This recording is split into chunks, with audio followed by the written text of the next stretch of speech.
நம்ம ஸ்ரீகுமரன் தங்க மாளிகை ட்ரிபிள் ஸ்டார் திட்டத்தில் நீங்களும் ஆகலாம் super star. Download the SKTM Jewel app today.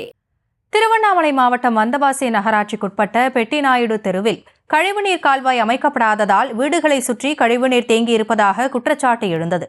இதுகுறித்த விவரங்களோடு இணைகிறார் எமது செய்தியாளர் அகிலன் விவரங்களை வழங்கலாம். வணக்கம்.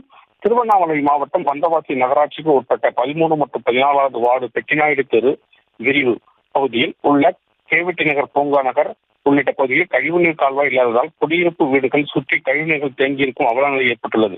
இதனால் பல விதமான நோய்கள் ஏற்படுவதாக பொதுமக்கள் வேதனையுடன் தெரிவித்து வருகின்றனர்.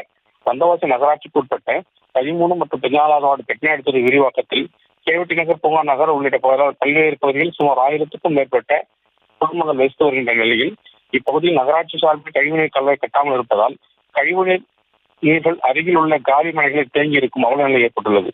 மேலும் ஆரணி சாலையில் இருந்து வரும் கழிவுநீர்கள் முறையாக கால்வாய் கட்டி விடாமல் பெட்டிநாயுடு தெரு விரிவு பகுதி வழியாக கழிவுநீர்கள் விடப்பட்டுள்ளதால் கழிவுநீர்கள் குளம்போல் தேங்கியிருப்பதால் கொசுக்களின் கூடாரமாக மாறி வருகிறது.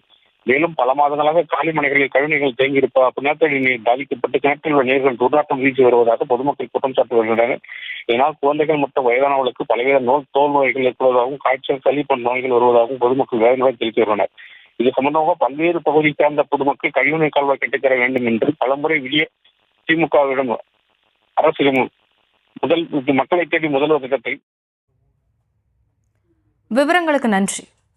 நம்ம ஸ்ரீகுமரன் தங்க மாளிகை ட்ரிபிள் ஸ்டார் திட்டத்தில் நீங்களும் ஆகலாம் super star. Download the SKTM Jewel app today.